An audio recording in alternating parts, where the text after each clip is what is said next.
Hi friends, இப்போ நம்ம Pandya stores பார்க்க போகிறோம். பாண்டிய ஸ்டோர்ஸில் வந்துட்டு என்னடா நடக்க போகுது ஒன்றும் புரியலையேன்னு சொல்லிட்டு பயத்திலே இந்த தங்கமயில் பொண்ணு என்ன பண்ணுது, நம்ம சரவணனுக்கு கால் பண்ணி எந்த பிரச்சனை வந்தாலும் என்னை விட்டுற மாட்டிங்களா, என்னை விட்டுட்டு போயிட மாட்டிங்களான்னு பயந்துட்டு வளரதை பார்த்தோன்னே சின்ன பொண்ணுக்கு பயம் வந்து அம்மா வாமா அக்கா வளரான்னு சொல்லிட்டு கூப்பிட்டு வந்துட்டாங்க. கல்யாணம் நடக்குமா நடக்காதான்னு நம்ம எதிர்பார்த்துருக்க டைமில் இவங்க வெளியில் எல்லாரும் நின்று கற்றுட்ருக்காங்க. கொஞ்ச நேரத்தில் வந்து பொண்ணை வந்து கூட்டு போக வருவாங்க, கிளம்புங்கன்னு சொல்ல கத்திட்டு இருக்கும் போதே வீட்டு வாசலுக்கு வெளியில் பாண்டியன் குடும்பம் மொத்தமும் வந்து நின்றுச்சு. என்னடா இது இப்படி கத்துறாங்க, அரைக்குறையாக கேட்டு போயிட்டீங்களே அப்படிங்கிற மாதிரி ஆயிடுச்சு. கடைசியில் பார்த்தா இவங்க நம்ம தங்கமயிலோட அப்பா வந்து வெளியில் தனியாக கூட்டு போய் காலில் விழாத குறையாக கெஞ்சுறாரு. இதெல்லாம் பார்த்தோன்னே ரொம்ப கொடூரங்க. உலகத்திலே ரொம்ப கொடூரமான விஷயம் என்ன தெரியுங்களா, தான் பெற்ற பிள்ளைங்க முன்னாடியும் கட்டின பொண்டாட்டி முன்னாடியும் எந்த மனுஷனும் இறங்கி போகணுன்னு நினைக்க மாட்டாங்கங்க. அப்படி இறங்கி போகிற லைஃப்லாம் ரொம்ப கொடூரமான விஷயங்க. ஏன்னா அவங்களோட குடும்பத்துக்கு அவங்க தாங்க ரியல் ஹீரோ.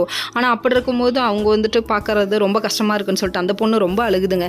நீ அழுகாத தங்கமயில பார்த்துக்கலாம், நடக்கிறதெல்லாம் மேனேஜ் பண்ணிக்கலாம்னு சொல்லிட்டு இவங்களும் எவ்வளோ மேனேஜ் பண்ணிட்டாங்க. அதாவது தூரத்தை சொந்தங்கிறாங்க, அதாவது பொண்ணு கொடுக்கலங்கிறாங்க, என்ன ஒரு கதை உருட்ட முடியுமோ அவ்வளவும் உருட்டி பார்த்துட்டாங்க.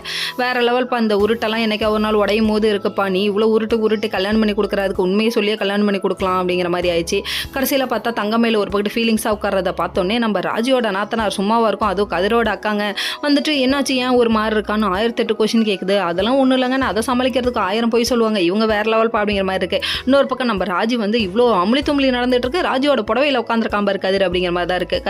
கதிர் அப்படிங்கிறாங்க. என்னடான்னு பார்த்தா புடவைங்கிறாங்க. என்ன புடவைக்கு என்ன புடவை தான் கட்டியிருக்கேன் நல்லா இருக்கு அப்படிங்கிறாங்க. அடப்பாவி, என் புடவையில் உட்காந்துருப்பா, புடவை உடுப்பா அப்படிங்கிற மாதிரி ஆயிடுச்சு. ஓகே ஃப்ரெண்ட்ஸ், நெக்ஸ்ட் வீடியோவில் பார்ப்போம். பாய்.